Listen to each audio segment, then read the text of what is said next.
அன்பான சகோதர சகோதரிகளே, தேவ பிள்ளைகளே, கிறிஸ்துவின் மனவாட்டிகளே, உங்கள் அனைவருக்கும் நம் ஆண்டவராய் இயேசு கிறிஸ்துவுடைய கிருபையும் சமாதானமும் நம்மில் என்றும் உண்டாயிருப்பதாக. ஆமென். இந்த நாளிலும் பரிசுத்த ஆவியின் வெளிப்படுத்த சத்தியத்திற்காக நன்றி செலுத்துவோம். இந்த நாளில் ஆசீர்வாதத்தால் வரும் சந்தோஷம். இந்த காரியம் பார்த்தீங்கன்னா, நம்ம பிள்ளைகளையோ இல்லை நம்மையோ நம்ம குடும்பத்தையோ சொந்தம் யாரையாவது சேர்ந்து உங்களுக்கு ஒரு பெரிய ஆசீர்வாதம் வரப்போதுன்னும் போது அது மகிழ்ச்சி பார்த்தீங்கன்னா ரொம்ப சந்தோஷமாக இருக்கும். ஏன்னா நம்ம அதை விசுவாசிப்போம்.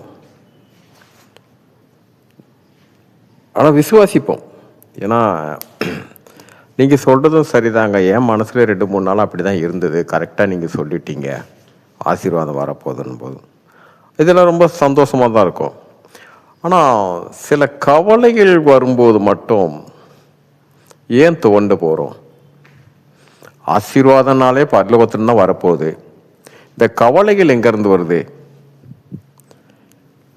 இந்த கவலைகள் வந்தாலும் நம்ம அதுலேருந்து விடுபட முடியாமல் இருக்கிறோமே.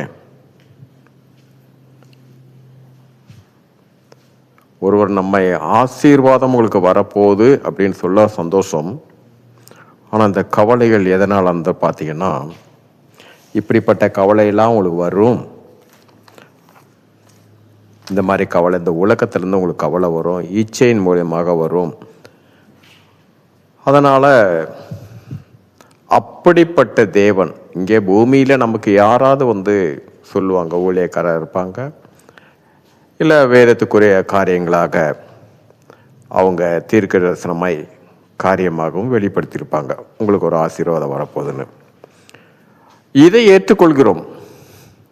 ஆனால் நம்முடைய துன்பம், கஷ்டம், வேதனை, வியாதி, பலவீனம், இது எல்லாத்திற்கும் இதையெல்லாம் உனக்கு வரும். அந்த பிரச்சனையிலேருந்து நீ விடுதலை ஆகு.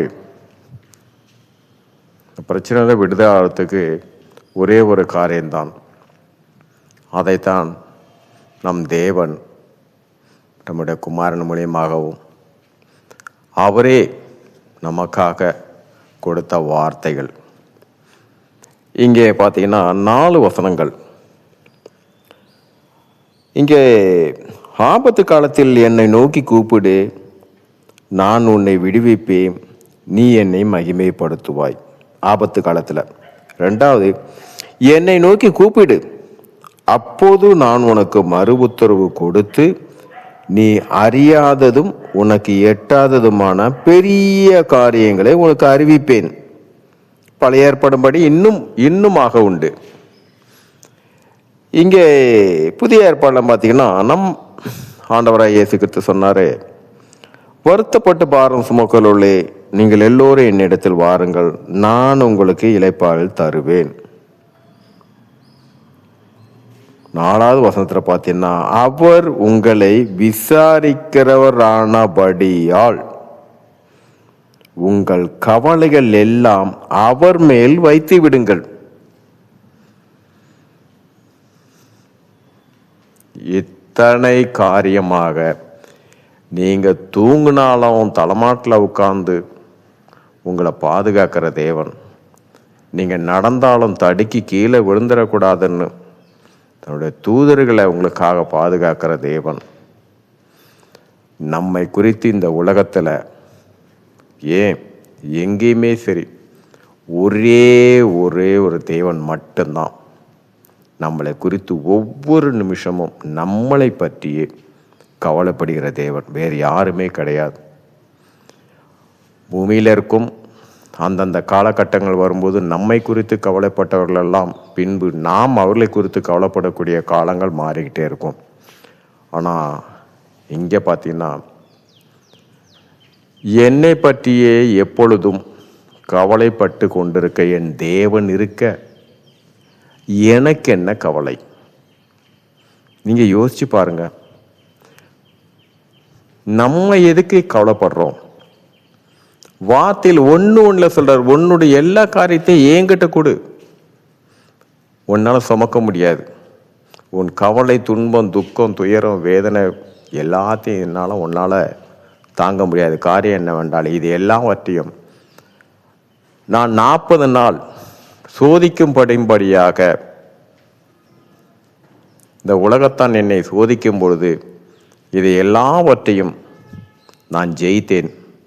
அதிலிருந்து நீ 1% கூட உன்னால் நீ அதை படக்கூடாதுன்னு சொல்லி தான் நான் மீண்டுமாக உன்னிடத்தில் இறங்கி வந்து கேட்கிறேன்.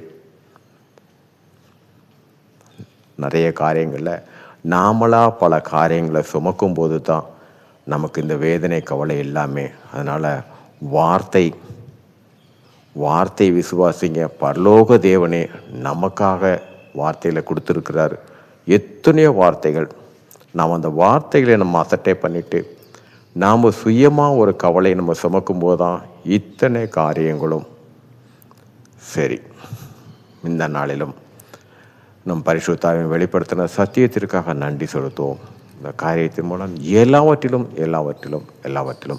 மூவரிலும் ஒருவராக இருக்கிற தேவனே, உம்முடைய நாமம் ஒன்றுக்கே மகிமை உண்டாவதாக. ஆமேன்.